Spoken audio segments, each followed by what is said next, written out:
Hello friends, let us resume our discussion on the screening process. Now in the previous lecture we saw that as opposed to being a definitive event, the process of screening is rather probabilistic.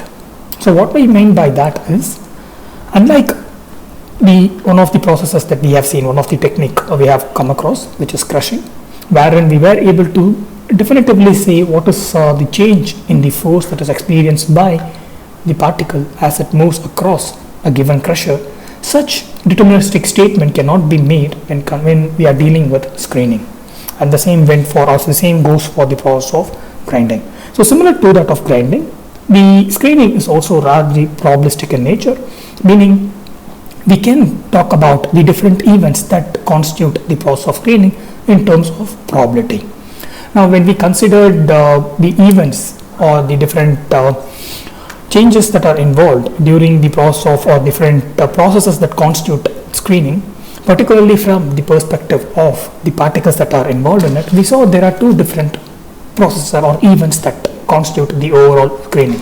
So one of such event is referred to as the stratification, and the other is separation. Now the stratification, if you could recollect, it involves the interaction between the different particles that are fed into or that are fed onto the screening table, and which are essentially comprised of fragments of different sizes. And separation involves these interaction or these particles of different sizes, and they interact with the screening table that comprises of perforations of a specific radius, which we refer to as apertures. Now this stratification and separation, because these are probabilistic event, this whole process of screening is viewed from a probabilistic perspective. So stratification, it ensures that all the particles, irrespective of their sizes and shapes, they get to interact with the surface of the screening table. And separation ensures that the particle that fulfills the specific criteria is allowed to pass through the apertures, while the particles that are larger or greater than the size of the aperture are withheld at the surface of the table. And since these individual events that constitute the overall screening process are largely probabilistic in nature, and these are the fundamental events that constitute the screening process, because these are probabilistic, the whole process is referred or viewed from a probabilistic perspective. Now in the previous lecture we saw that there are, even though it is a probabilistic event, even though this whole process is not definitive in nature, there are certain amount of randomness or probability involved.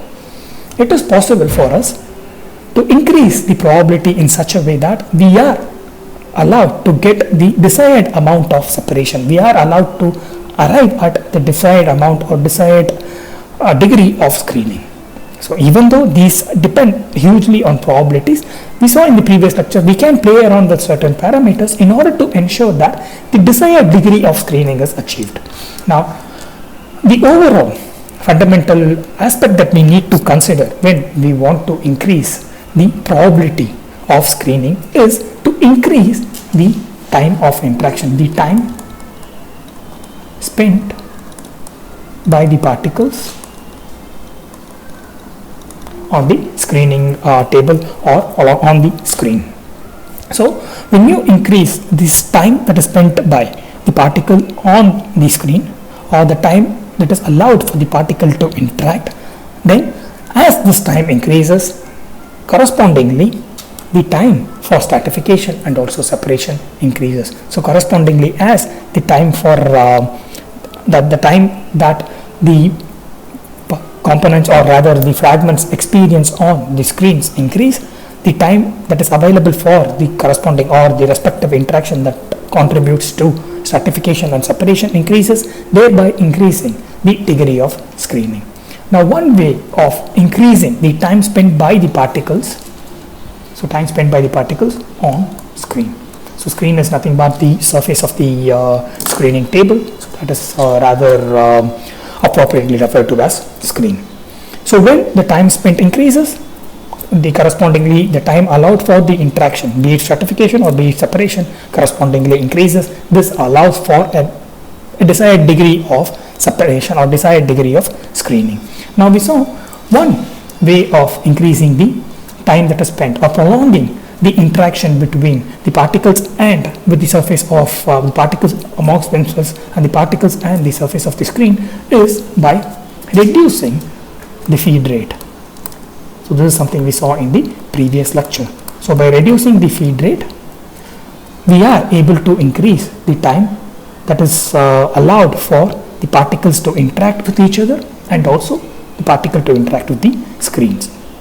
Now this has a downside to it, that is when you reduce the feed rate, the overall time taken for the screening process correspondingly increases, which in an industrial setting is rather expensive, so that there needs to be a right amount of balance that needs to be attained.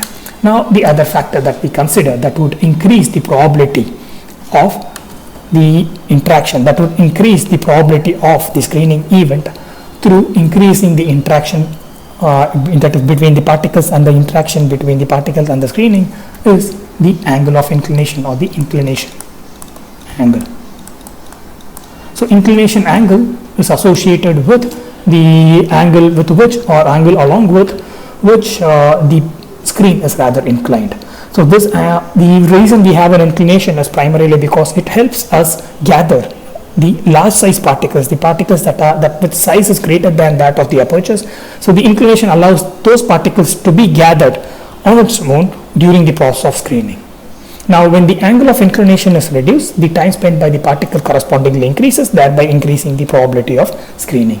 However, since the purpose of the inclination is to gather the large size particles which are greater than that of the size of the aperture, that purpose is rather compromised. So therefore, similar to the reduced rate of the feed, the inclination angle should also be appropriately chosen in such a way that even though the interaction time, the probability of screening is increased by increasing the time spent by the particle on the surface of the screen, the overall output, the overall purpose of the inclination should not be significantly compromised. The overall purpose of the inclination meaning its ability to gather the large size particle at the end of the screening table should not be overtly compromised.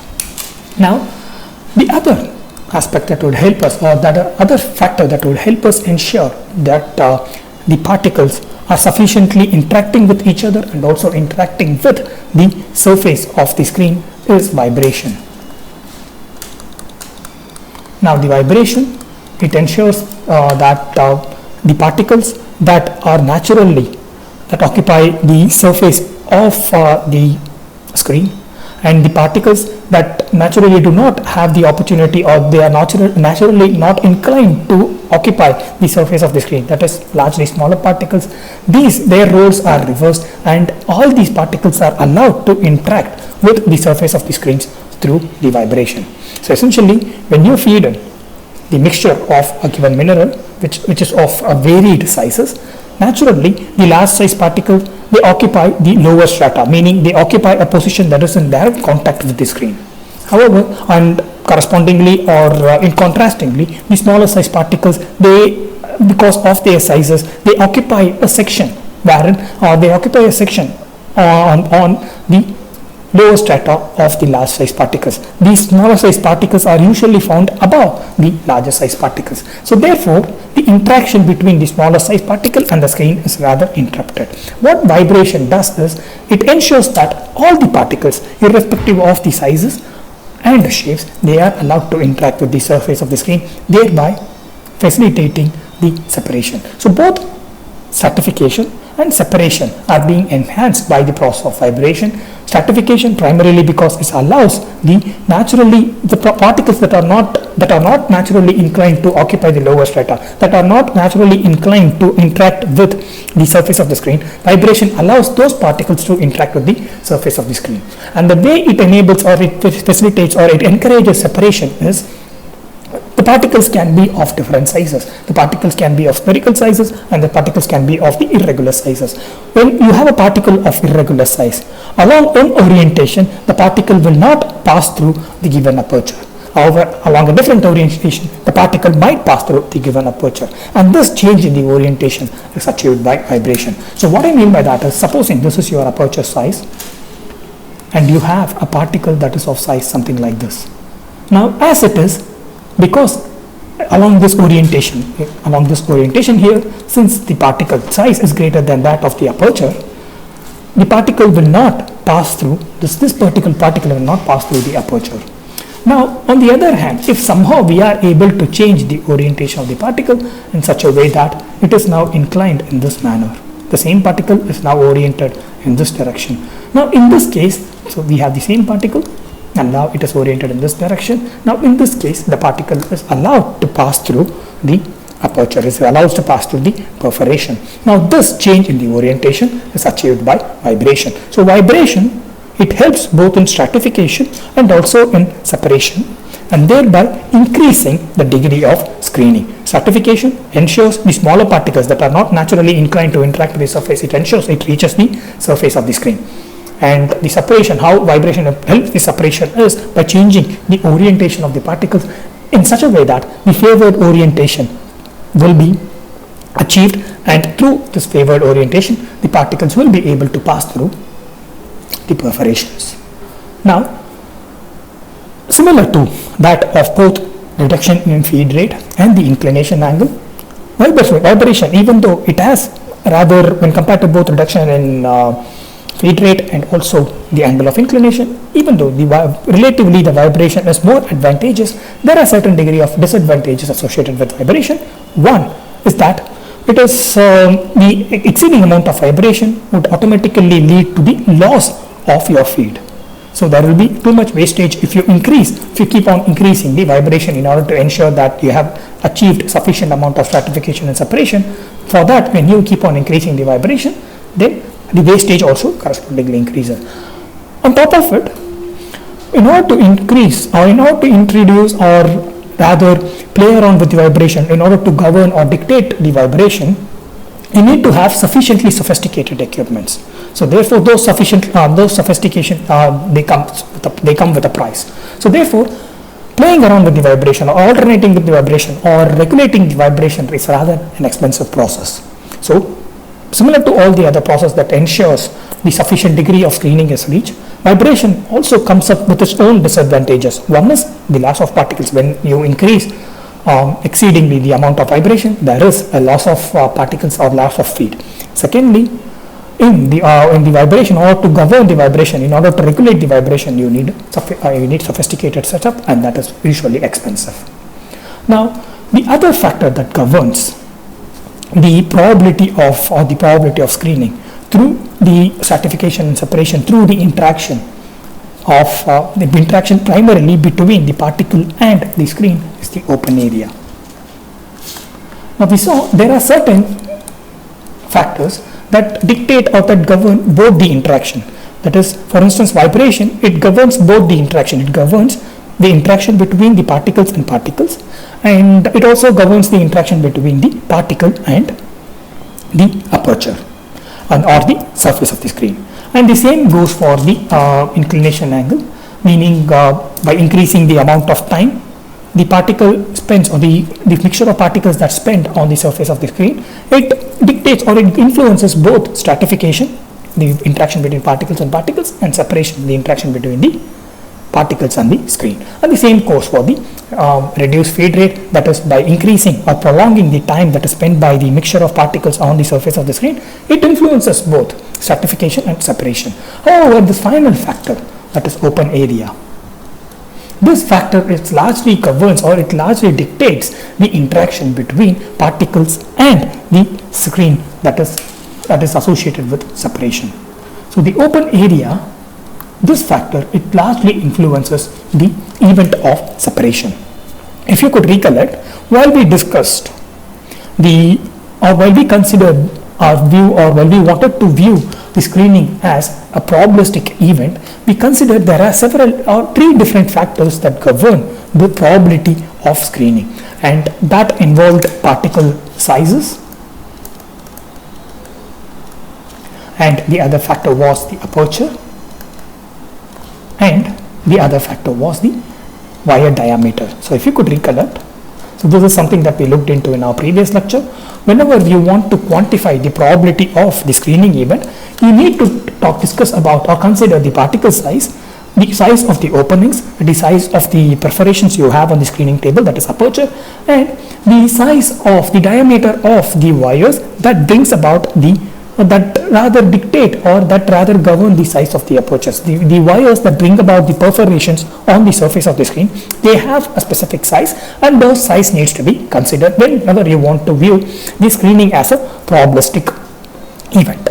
Now, in the previous lecture itself, we saw that we don't have much of a control over the particle size because we are exclusively, the screening is an exclusive event. So whatever feed you get in, you are rather required to process it. So you don't have much rather wiggle room to play around with the particle size. However, you are in a position, or you are able to choose an appropriate screen such that the aperture and the wire diameter varies.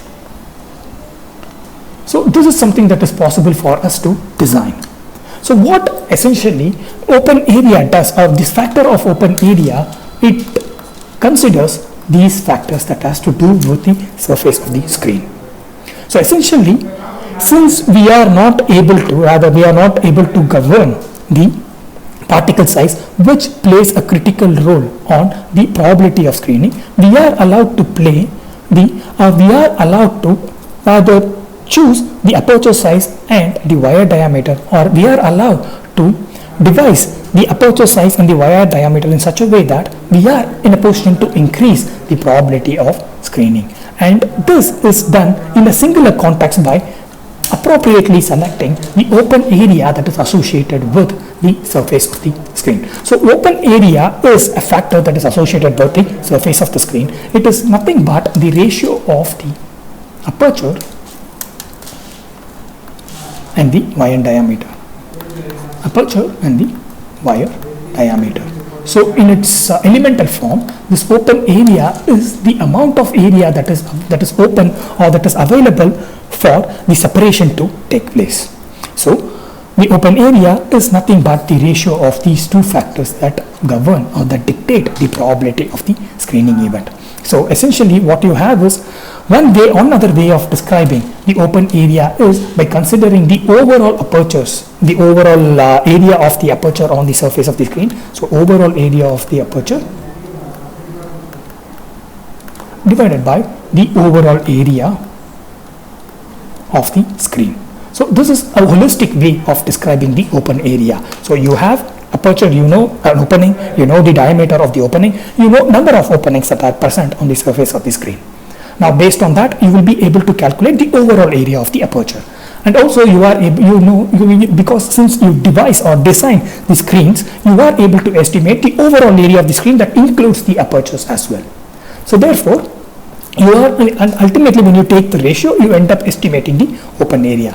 And when you consider the elements that are involved in the area of the aperture, the overall area of the aperture and the overall area of the screen, it just constitutes the area of the individual aperture and the wire diameter. So in its holistic form, this is the expression, that is the overall area of the apertures, the different apertures that are present on the surface of the screen, summation of all that divided by the overall area of the screen.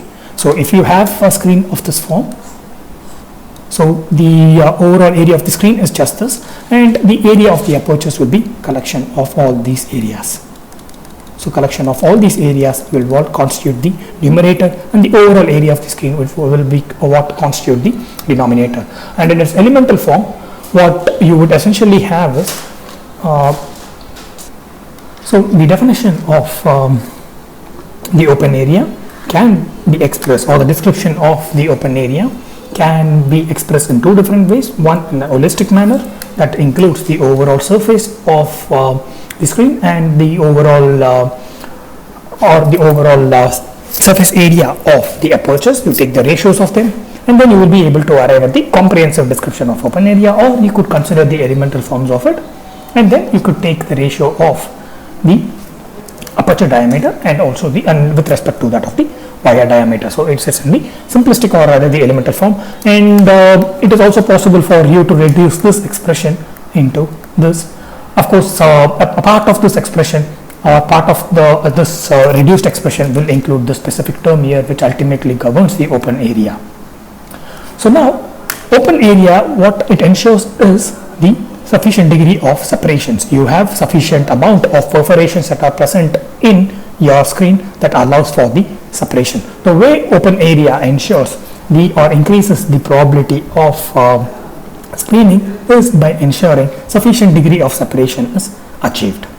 So we have this different events that constitute the screening process, and screening being, or these events being, a probabilistic one, we have so far considered 4 different ways of increasing the probabilities. So each come with their own advantages and disadvantages. And when you consider open area, it is rather the one disadvantage of the open area is that it is restricted. We cannot, in order to increase the open area, we cannot keep on adding the perforations, or we cannot keep on increasing the size of perforations. So we need to restrict, or there is a restriction that is imposed when we want to increase the probability through open area. Now all these different factors, they are some features that we can work on in order to increase the probability of screening, in order to increase the screening, in order to achieve the desired amount of screening. Similar, or as opposed to these different factors, there are factors that rather impede the screening process, that are rather detrimental to the screening process. So one such feature that contributes to the screening in a negative way is something referred to as the near mesh particles. So far what we have seen is all these different features, or all these different factors, they can be tweaked in order to increase the probability of interaction, thereby increase the degree of screening. Now as opposed to these factors, there are certain characteristic factors or characteristic features that are detrimental to screening. One is near mesh particles. Now near mesh particles are the particles that have sizes that are close to that of the aperture. So the sizes of these particles are close to that of the aperture's opening. So what essentially these particles will do is, these particles, they occupy, they do not easily fall through, they do not easily separate when they interact with the surface of the screen, because the size of these particles and the aperture opening, the size of the aperture opening are close to one another. They do not easily pass through the opening. But on the other hand, instead of easily passing through the opening, they get stuck in the opening. So what they essentially do is, these particles, they block the openings. So it is something, when you want to visualize it, it is something like this. You have your opening, and these particles, they rather block this opening, because their sizes are rather close to that of the aperture sizes. So once these particles, when they block a given opening, what you are essentially doing what these particles are essentially doing is, they are essentially reducing the number of openings or number of apertures with which the other particles can interact. So therefore the entire probability of separation that depends on the open area, the entire probability of separation that depends on the number of apertures that are available, it decreases. So therefore near mesh particles ultimately decrease the probability of separation and ultimately reduce the screening as a whole. So the near mesh particles, they are particles with sizes that are close to that of the aperture opening, and these particles, they block, they get stuck during the process of separation. They do not easily pass through the apertures, they get stuck, so meaning they block a given opening. When you have quite a few of these near mesh particles, so many pores and corresponding amount of pores, and correspondingly the increased amount of apertures, they get blocked. And what essentially, when you block these openings, when you block these apertures, what essentially would happen is, the open area that is available for the separation is reduced, thereby decreasing the probability of, or decreasing the overall probability of screening. So this is one detrimental factor that negatively affects the screening process. The other factor that negatively affects the screening process is moisture or any binding agent. So what we are, so usually it is moisture. What we mean by, or the reason why we have included the binding agent is primarily because this moisture, when we let's discuss in terms of the moisture, what moisture essentially does is it allows for particles of different sizes to club together and form a large size particles.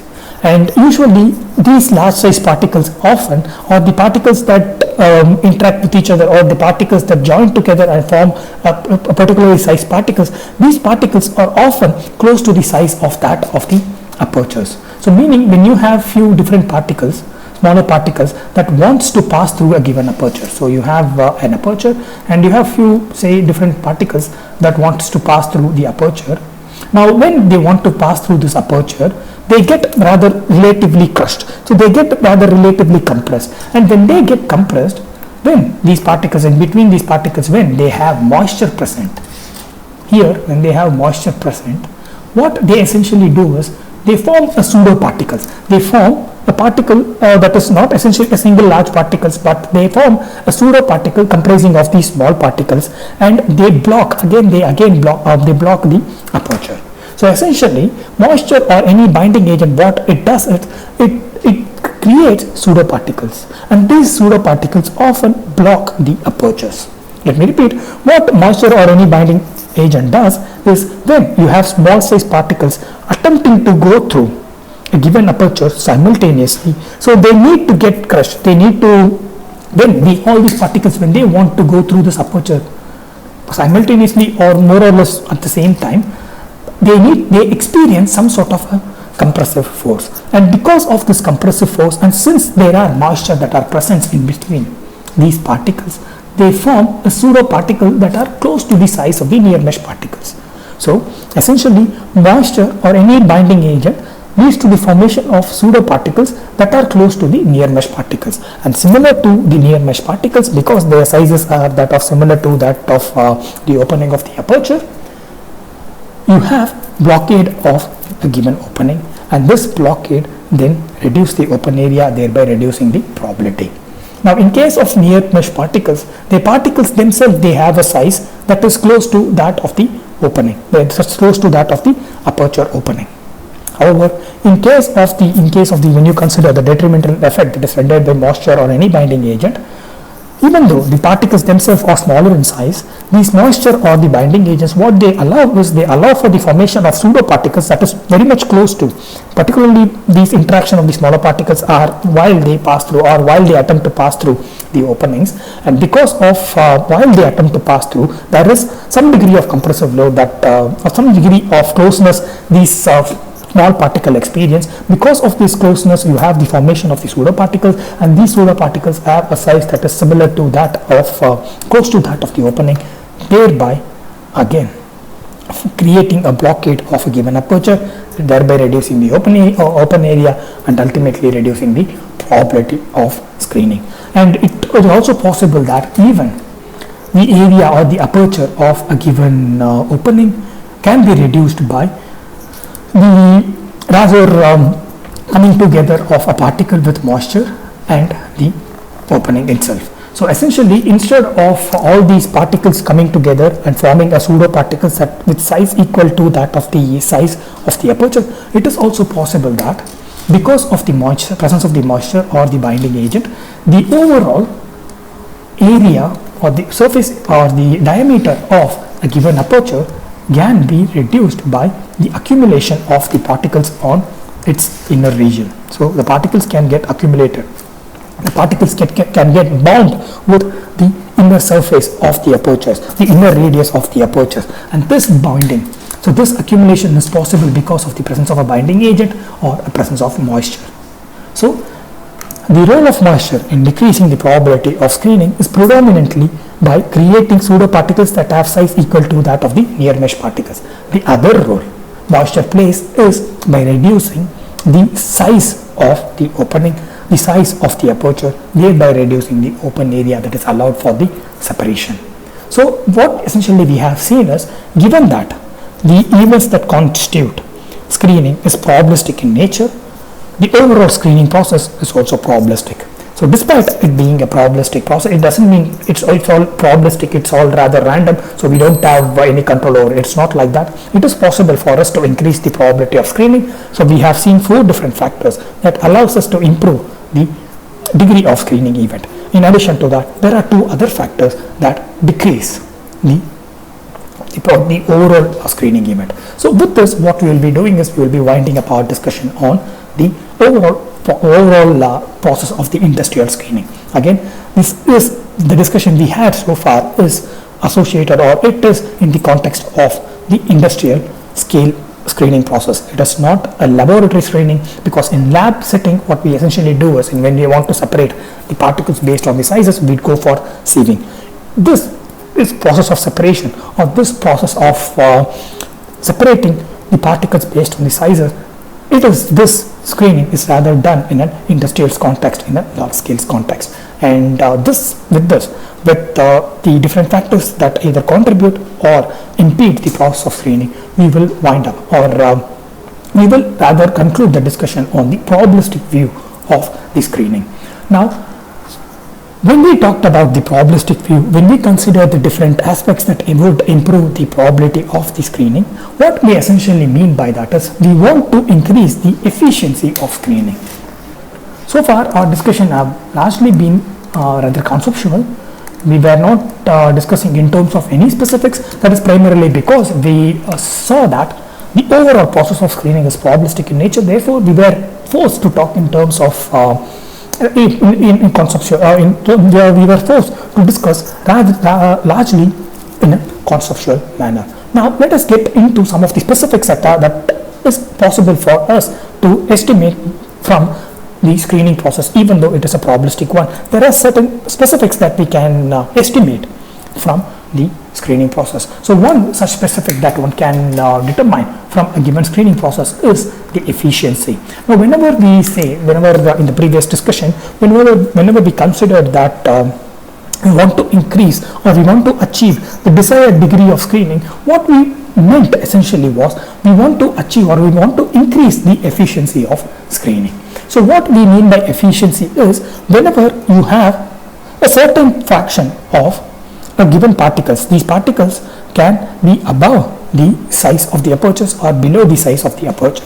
So whenever we categorize a given mixture as particles that are above the size of the aperture and below the size of the aperture, the efficiency then means the possibility of categorizing these two completely by using the screening process. So whenever we have, so in case of screening, we have a mixture, and this mixture, it comprises of, say, oversized particles and undersized particle. So when we have a mixture of particles with different sizes, and we have a given aperture size for a given screening event, for a given screening table, you have a given aperture size or a given aperture diameter d, then the overall particles that we feed into for the screening, the overall mixture of particles that we feed into for screening can be categorized into oversized particles or undersized particles.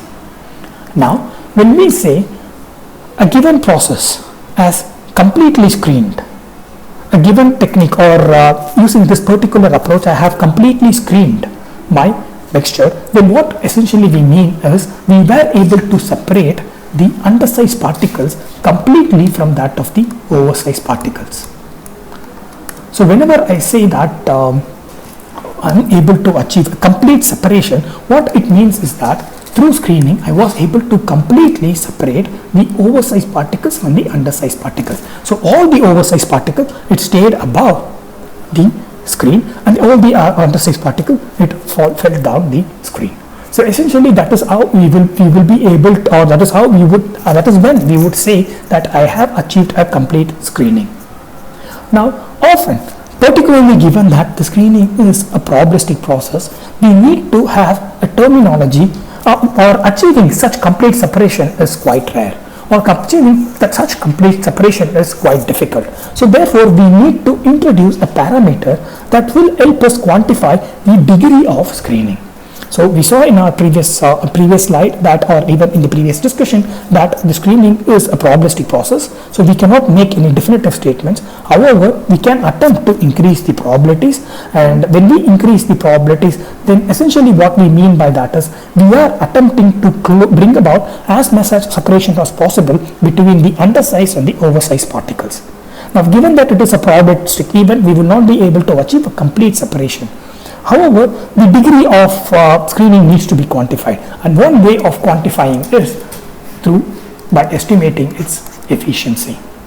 Now, efficiency is rather a generalized term, and a common description of the efficiency is output by input. So, whenever supposing you have I don't know a machine, or you have say for instance a motorbike or a motor car, the way you estimate the efficiency of such an automobile is by considering its mileage. Its mileage is nothing but how much fuel we feed it and how much kilometer you get. So how much kilometer you get is what is mileage for a given amount of fuel. Say for instance 1 liter of petrol, how much amount of distance you are able to cover is what we refer to as the mileage of that particular automobile. So essentially what we are then doing is we are taking the ratio of the output for that automobile, which is nothing but the distance covered by it, for the given input, that is your fuel. Now in this case the same description goes for this efficiency of screening. So in this case our input is the feed of mixture. So this let us refer to as F, and this feed, it comprises of oversized particles and undersized particles. So again we are able to make the distinction between oversized and undersized primarily because the particles with sizes greater than that of the aperture, we refer to that as the oversized particles, and particles with sizes less than that of the aperture, we refer to that as the undersized particles. So we have a specific amount of feed, we have oversized particles, we have undersized particles. So now if you could recollect the feed as the unit of tons per hour, and maybe let's write it more legibly. So it is tons per hour, and the same goes for oversized particle and the undersized particle. The unit remains the same, it is tons per hour. So whenever you are performing a screening, the amount of the oversized particle you get after an hour and the amount of undersized particle you get after an hour, the summation of these two will should give you the overall feed.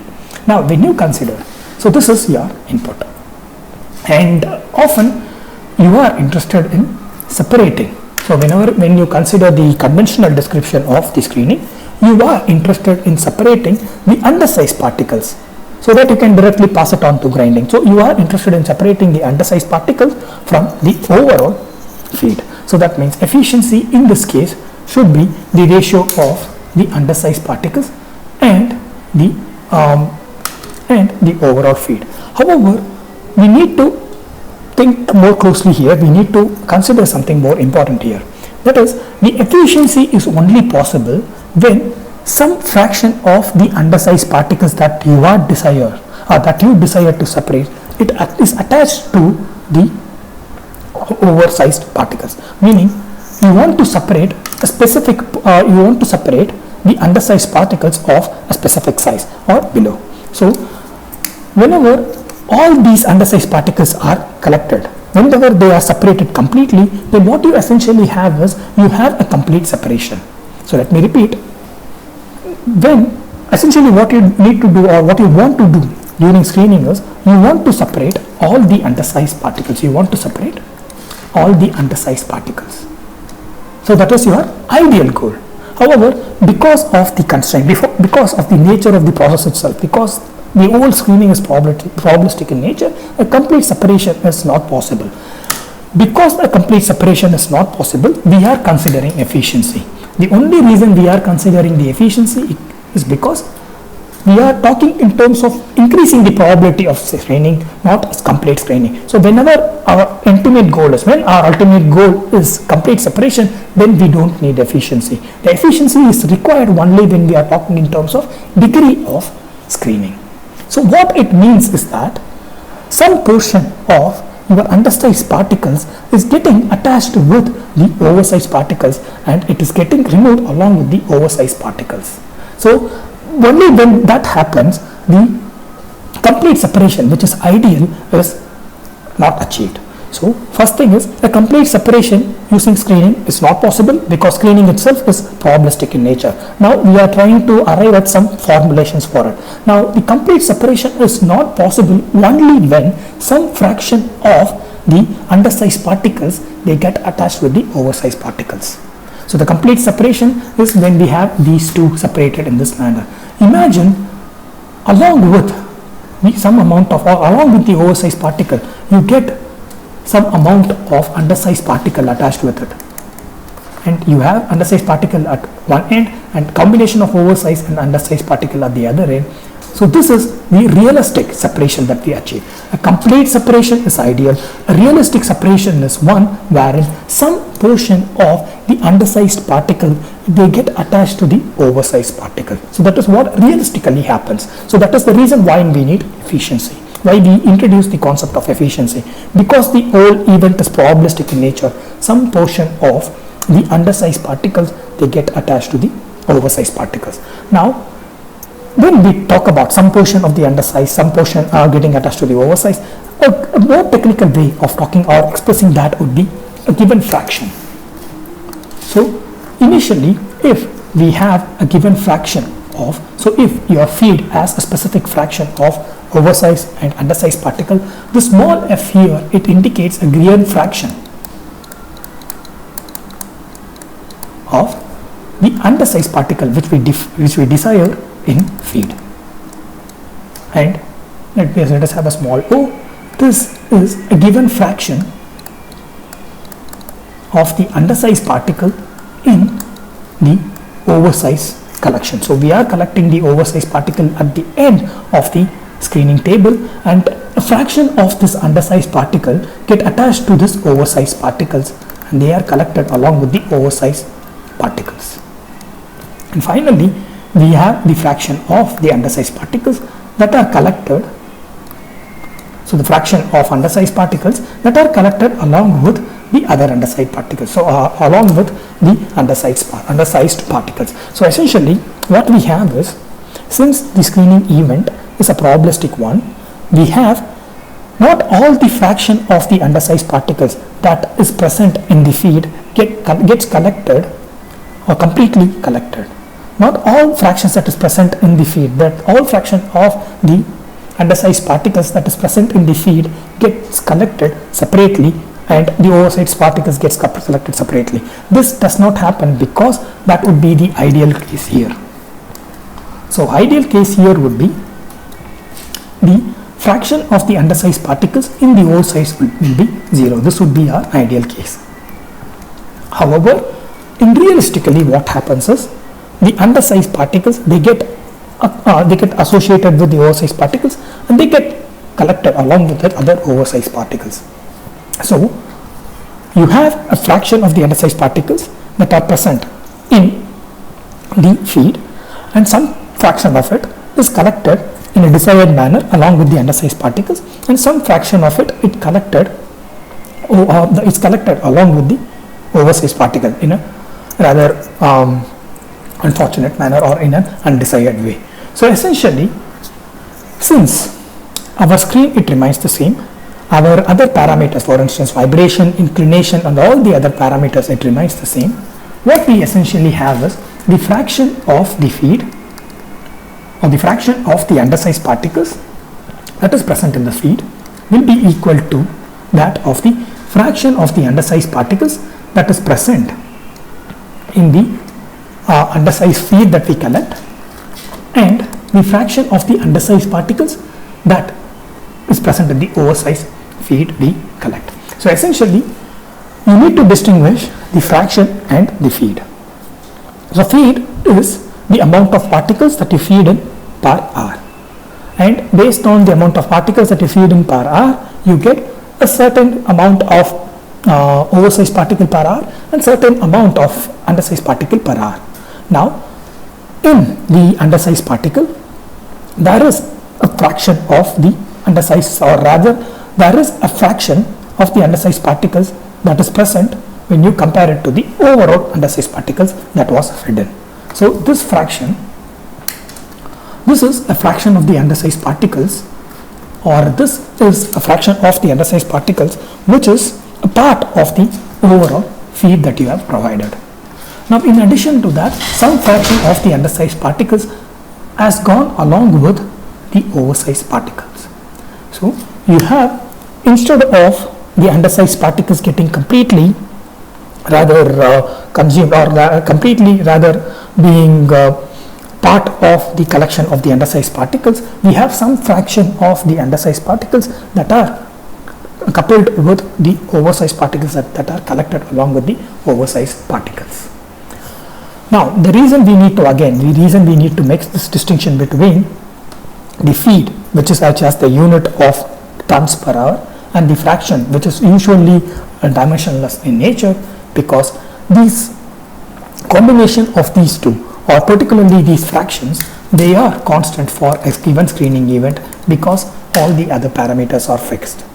So supposing, what I mean by that is, supposing you have a combination of the large size and small size particles, some portion of the small size particles, they get attached with the large size particles, and they get gathered at the end of the screening process, and that portion of the small size particles that get attached to the large size particles and that are gathered at the end of the screening process is included in this term here.